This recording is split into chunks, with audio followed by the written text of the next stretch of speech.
یہ زمین بھی چاہتی ہے کہ میں پی ہوئی تیل کو واپس کرنا گوارا کر سکتی ہوں،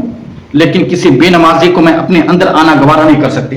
بے نمازی زمین پر چلتا ہے تو زمین بھی چیخ چیخ کر اللہ کے بارگاہ میں اس بے نمازی کے لیے بد دعا کرتی ہے، یا اللہ مجھے اتنی طاقت دے دے، مجھے اتنی قوت دے دے کہ اس بے نمازی کو میں اندر دبوچ لوں۔ اس لیے امیر المؤمنین حضرت عمر فاروق رضی اللہ تعالیٰ عنہ کی دور ہے، حکومت دور میں، عمر کی حکومت میں ایک خاتون جو بیوہ تھی، غریب تھی، اس عورت کی کوئی سہارا نہیں ہے، تو ایک روز وہ بازار سے تیل لے کر آ رہی تھی، لاتے لاتے تیل کا برتن ہاتھ سے گر جاتا ہے اور زمین میں تیل گر جاتا ہے، اور وہ زمین تیل کو چوس لیتی ہے، وہ زمین تیل کو پی لیتی ہے، وہ زمین سوکھی پڑ جاتی ہے۔ وہ خاتون روتا ہوا امیر المؤمنین حضرت عمر فاروق رضی اللہ تعالیٰ عنہ کے بارگاہ میں پہنچتی ہے اور کہتی ہے، اے عمر باہر نکل۔ حضرت عمر فاروق رضی اللہ تعالیٰ عنہ گھر سے باہر نکلتے ہیں اور کہتے ہیں، اے بری اماں کیا ہوا، آپ کیوں رو رہی ہو؟ تو خاتون کہتی ہے، اے عمر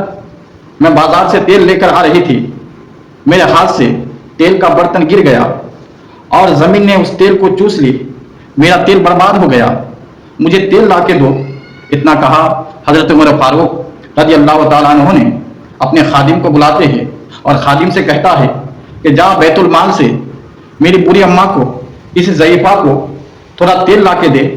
جب وہ خادم بیت المال کی طرف تیل لانے کے لیے روانہ ہوتے ہیں تو وہ عورت بول پڑتی ہے، اے عمر مجھے تیرے بیت المال کا تیل نہیں چاہیے، اگر مجھے تیرے بیت المال کا تیل چاہیے تھا کسی بھی صحابی کے گھر میں جا کر میں وہ تھوڑا تیل مانگ سکتی تھی، لیکن مجھے تیرے بیت المال کا تیل نہیں چاہیے۔ اے عمر مجھے تو وہی تیل چاہیے جو میرا تیل زمین میں گر چکا ہے اور زمین نے اس تیل کو پی لی ہے، مجھے وہی تیل چاہیے۔ حضرت عمر فاروق کہنے لگے، اے میری بڑی اماں یہ کیسے ہو سکتا ہے، تیرا تیل زمین میں گر چکا ہے، وہ زمین تیل کو پی لی ہے، وہ زمین سوکھ چکی ہے، اب وہ تیل کیسے مل سکتا ہے؟ اللہ اکبر۔ وہ خاتون کہتی ہے کہ اے عمر اگر تم نبی سے محبت کرتے ہو، نبی کے بتائے ہوئے راستے پر چلتے ہو، وہی تیل لا کے دو گے۔ اللہ اکبر۔ حضرت عمر فاروق وہ سوچ میں پڑ گئے کہ یہ آخر کیسے ہو سکتا ہے، لیکن اللہ اکبر حضرت عمر فاروق ایک چمڑے کے ٹکڑے کو لیتے ہیں اور اس ٹکڑے میں کچھ لکھنا شروع کرتے ہیں، لکھنے کے بعد اس خاتون کو دے دیتے ہیں اور کہتے ہیں، خاتون جا اس ٹکڑے کو لے جا اور جہاں تیرا تیل گر چکا ہے وہاں اس زمین میں اس جگہ پہ اس ٹکڑے کو رکھ دینا، وہ زمین تیرے تیل کو واپس کر دے گی۔ اتنا کہا وہ خاتون ٹکڑے کو ہاتھ میں لیتی ہے، وہاں اور بھی صحابہ کرام موجود ہیں اور بھی لوگ موجود ہیں، وہ لوگ دیکھتے ہیں کہ عمر نے اس ٹکڑے میں کیا لکھا ہے، کہ جس ٹکڑے کو دیکھ کر عمر کہہ رہے ہیں کہ زمین میں گری ہوئی تیل جو زمین پی چکی ہے وہ زمین اس تیل کو واپس کر دے گی۔ ذرا جا کر دیکھے تو وہ خاتون کے پیچھے پیچھے اور بھی لوگ پیچھے پیچھے چلنے لگے دیکھنے کے لیے۔ وہ خاتون اس ٹکڑے کو وہاں لے جا کر رکھ دیتی ہے جہاں ان کا تیل گر چکا تھا۔ اللہ اکبر۔ زمین سوکھی پڑ چکی ہے، وہاں تیل کا کوئی نشان بھی نہیں ہے، لیکن اس عورت نے، اس خاتون نے اس ٹکڑے کو حضرت عمر کے کہنے پر لے جا کر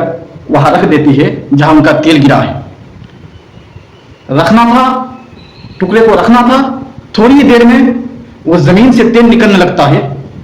اس جگہ سے تیل نکلنے لگتا ہے۔ وہ خاتون برتن کو آگے بڑھاتا ہے اور برتن میں تیل لے کر وہ خوشی خوشی گھر کو واپس ہو جاتی ہے اور یہ کہتا ہوا جاتی ہے کہ عمر واقعی تم نبی سے محبت کرتے ہو۔ اتنا کہا وہ کہہ کر چلی گئی۔ اب وہاں کے لوگ جو دیکھ رہے تھے کہ ایک ٹکڑے کی وجہ سے، ایک چمڑے کے ٹکڑے کی وجہ سے زمین پی ہوئی تیل واپس کر دیتی ہے، اب وہاں کے لوگ یہ سوچ میں پڑ جاتے ہیں کہ آخر عمر نے اس ٹکڑے میں لکھا تو کیا لکھا۔ اب کس کی ہمت کہ اس ٹکڑے کو اٹھائے، اور ایسے بھی کسی کا خط پڑھنا بغیر اجازت سے یہ امانت میں خیانت ہے۔ اب اس ٹکڑے کو کون اٹھائے اور کون پڑھے؟ لیکن اس ٹکڑے کے پاس حضرت عمر فاروق رضی اللہ تعالیٰ عنہ کے بیٹے حضرت عبداللہ پہنچتے ہیں۔ اس ٹکڑے کو کپڑے سے لپیٹ لیتا ہے، لپیٹ کر اپنے بابا جان حضرت عمر کے پاس پہنچتے ہیں۔ سب لوگ ان کے پاس پہنچتے ہیں یہی پوچھنے کے لیے کہ آپ نے خط میں کیا لکھا تھا۔ اللہ اکبر۔ جب حضرت عبداللہ اس خط کو، اس چمڑے کے ٹکڑے کو جب حضرت عمر کے ہاتھ میں دے دیتے ہیں اور کہتے ہیں ابا جان آپ نے خط میں کیا لکھا تھا، اس ٹکڑے میں کیا لکھا تھا، جو زمین پی ہوئی تیل زمین اس تیل کو واپس کر دیتی ہے، تو حضرت عمر فاروق رضی اللہ تعالیٰ عنہ فرماتے ہیں کہ بیٹا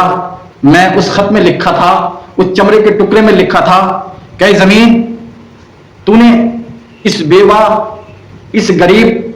اس ضعیف عورت کی تیل کو پی چکی ہو، جن کا تیل ہے اس خاتون کو تم واپس کر دو، اگر تم اس تیل کو واپس نہیں کرو گی تو میں تیرے اندر ایک بے نمازی کو دفن کر دوں گا۔ اے اسلام کے بیٹو، یہ زمین بھی چاہتی ہے کہ میں پی ہوئی تیل کو واپس کرنا گوارا کر سکتی ہوں، لیکن کسی بے نمازی کو میں اپنے اندر آنا گوارا نہیں کر سکتی۔ اے اسلام کے بیٹو، ہمارے اوپر 5 وقت کی نماز فرض کی گئی ہے کہ اس نماز کو چھوڑنا گناہ کبیرہ ہے۔ اے اسلام کے بیٹو، بے نمازی زمین پر چلتا ہے تو زمین بھی چیخ چیخ کر اللہ کے بارگاہ میں اس بے نمازی کے لیے بد دعا کرتی ہے، یا اللہ مجھے اتنی طاقت دے دے، مجھے اتنی قوت دے دے کہ اس بے نمازی کو میں اندر دبوچ لوں، اس لیے کہ یہ بے نمازی جو میرے اوپر چلتا ہے مجھے بڑی دقت ہوتی ہے۔ اے اسلام کے بیٹو، بے نمازی سے زمین بھی پناہ مانگتی ہے۔